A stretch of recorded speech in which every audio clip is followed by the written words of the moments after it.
know that feeling when you close your laptop after a long day at work and suddenly you're just alone with yourself? No colleagues asking for reports, no bosses scheduling meetings, no phone notifications demanding your attention. Just you, your apartment, and the evening stretching ahead like a blank canvas. Some people fear that silence, but I've learned to paint it with the most beautiful colors of self-love and peace. Stay with me, and I'll show you how a simple evening routine can transform loneliness into the most precious me time you'll ever experience. Hello, beautiful souls. Welcome to Talk, Learn, Teach. I'm Maya. And I'm Alex. So wonderful to have you here with us today. Before we dive into today's heartfelt conversation, if you're new to our channel family, please hit that subscribe button right now. We create content that connects with your real life, your real emotions, your real journey. Absolutely. And if today's episode touches your heart, share it with someone who might need to hear this message. Sometimes a simple share can change someone's entire perspective on living alone. Oh, and we'd absolutely love to hear your voice in the comments section. Your stories inspire us more than you know. All right, Maya, I have to say I'm really excited about today's topic. We're exploring something so many young professionals experience but rarely talk about openly. Yes, we're diving deep into the evening and nighttime routine of a bachelor girl living independently after her office hours. And Alex, this isn't just about what she does, it's about how she feels, how she transforms her space, and how she nurtures herself when nobody's watching. I love that angle because honestly, Maya, I think there's this misconception that living alone is either constantly lonely or constantly liberating. But the reality is so much more nuanced, isn't it? Exactly. It's both, and it's neither. It's whatever you make of it. So let me paint you a picture, Alex. Imagine this. It's 6:30 p.m. Priya, let's call her that, steps out of her office building in the heart of the city. Okay, I'm visualizing. The sun is probably starting to set. Yes, that gorgeous golden hour light is filtering through the buildings, the traffic is building up, people are rushing home, some are heading to evening plans with friends. And Priya, she's walking toward the metro station with her laptop bag on one shoulder, earphones in, listening to her comfort playlist. What kind of music do you think she's listening to? Maybe something that helps her decompress. Not too energetic, not too slow. Perhaps some indie acoustic or lo-fi beats.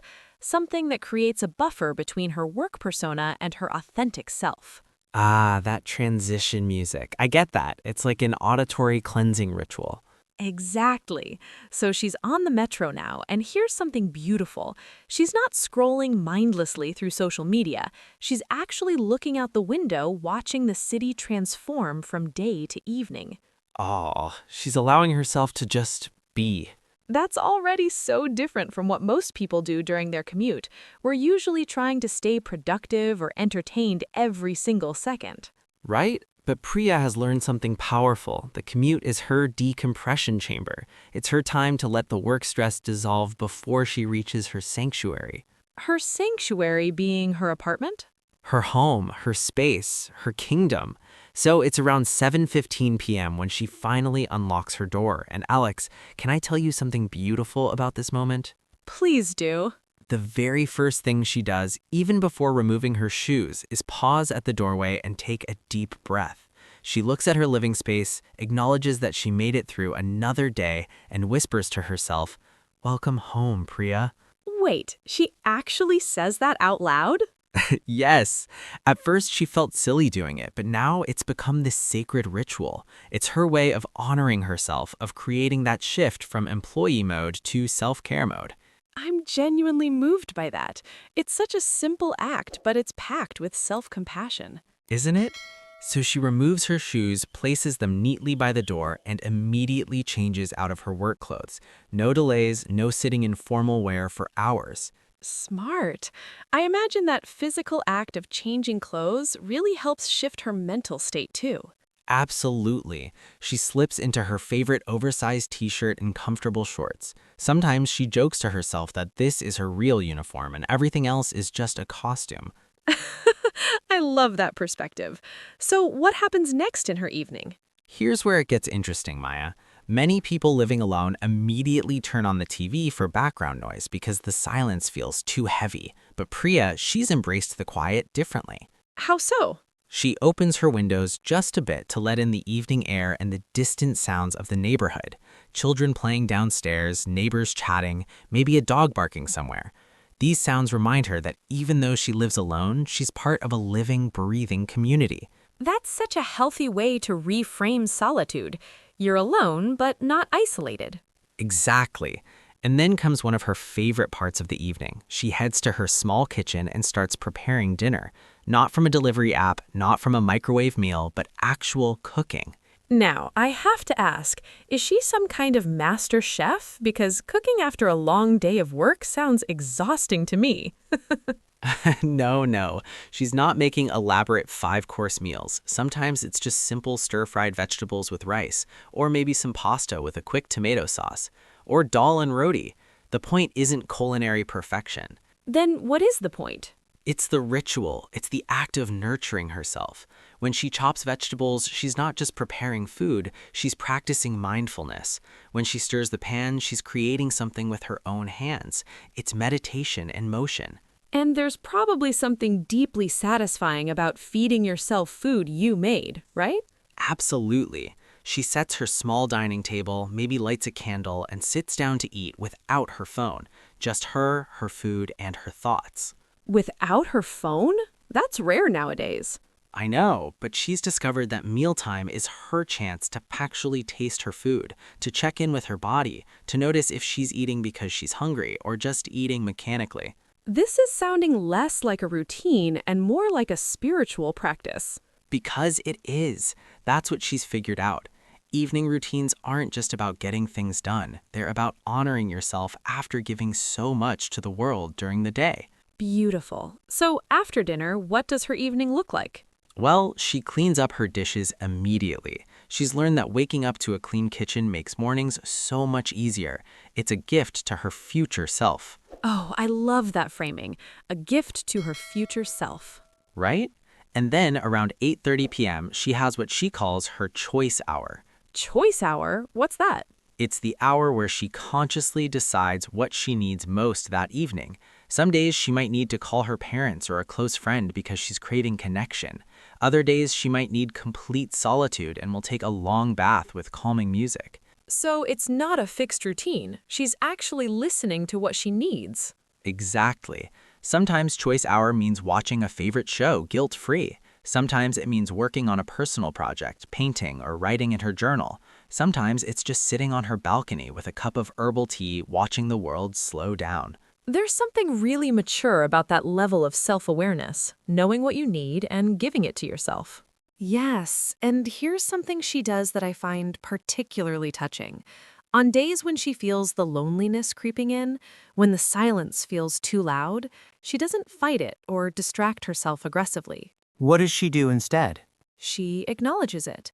She might write in her journal, "Today I feel lonely, and that's okay. This feeling will pass." She's learned that emotions are visitors, not permanent residents. Wow, that's actually quite profound. We're usually told to fix or eliminate negative feelings immediately.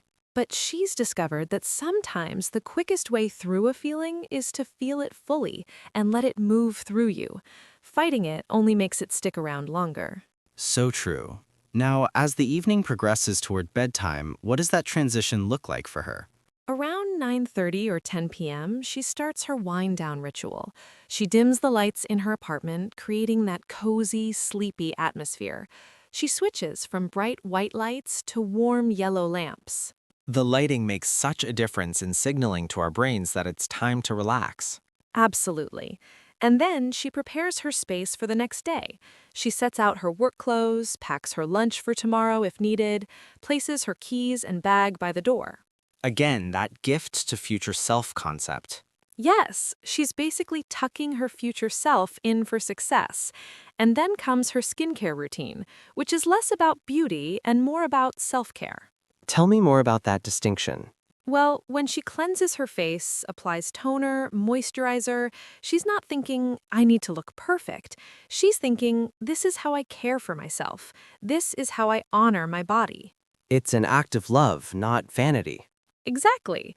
And then she brushes her teeth, maybe does some gentle stretches or yoga poses to release tension from sitting all day at work. The physical body needs that release after being stationary for so long. Definitely. And here's something really special, Alex. Before getting into bed, she spends 5 minutes tidying up. Not deep cleaning, just putting things back in place. She's learned that waking up to a peaceful space sets the tone for a peaceful day. It's also intentional, isn't it? Every action has purpose, Yes, and now, around 10:30 p.m., she's in bed. But she's not immediately trying to sleep. She has her bedtime ritual. which is, She might read a few pages of a book, not on a screen, but an actual physical book. Or sometimes she listens to a guided meditation or a sleep story. And here's the most touching part, Alex. what is it? She keeps a gratitude journal on her bedside table. Every single night, before turning off her lights, she writes down 3 things she's grateful for from that day. Oh, that's so beautiful, even on difficult days. Especially on difficult days, because that's when we need to search harder for the light. Some days it might be as simple as, I'm grateful my coffee tasted good this morning, or I'm grateful the sunset was beautiful. It's about training your brain to notice the good even when life feels heavy. Exactly. And then, just before she turns off her lamp, she does one more thing. What's that? Gently, she places her hand on her heart and says, Thank you for today. You did enough. You are enough. Ah, Maya, that's incredibly powerful. I know. The first time I heard about this practice, it brought tears to my eyes. Because how often do we actually tell ourselves that we're enough? Rarely, we're usually our own harshest critics. But Priya has learned that the relationship with herself is the most important one she'll ever have. And that relationship requires daily nurturing, just like any other. This entire routine, it's really about self-parenting in the most loving way, isn't it? Yes, when you live alone, you become your own caretaker, your own cheerleader, your own companion. And that can be the most empowering thing. So, what time does she actually fall asleep? Usually around 11 or 11:30 p.m. She's learned that her body needs 7 to 8 hours of sleep to function well, so she respects that need. And does she ever feel scared at night being alone? Sometimes, initially every sound felt threatening, but over time she's learned the sounds of her apartment, her building, her neighborhood. She's made her space feel safe. How did she do that? Little things, good locks on her door, a nightlight in the hallway, keeping her phone charged and nearby. But mostly it's about trusting herself to handle whatever comes up. Building confidence in her own capability. Exactly. And you know what she's discovered, Alex? The most important discovery of all? What is it? That being alone doesn't mean being lonely. Loneliness is about feeling disconnected. But when you're connected to yourself, when you treat yourself with kindness, when you create meaningful rituals, you're never truly alone. That's such an important distinction. We often confuse solitude with loneliness.